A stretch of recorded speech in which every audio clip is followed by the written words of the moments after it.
In 1924, the French physicist Louis de Broglie theorized that light wasn't the only thing in the universe to have wave and particle characteristics.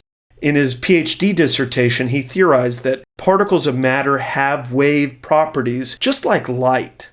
His theory forms a central part of the theory of quantum mechanics, which is also known as wave mechanics. The wavelength of the particle waves can be calculated by lambda equals h over mv.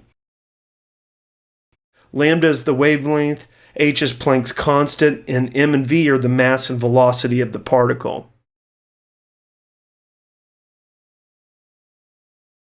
Now, according to the quantum theory, it's impossible to know the exact direction and speed of an electron at the exact same time. This is referred to as the uncertainty principle. And scientists had to replace Bohr's concept of electrons orbiting the nucleus like the planets do around the sun.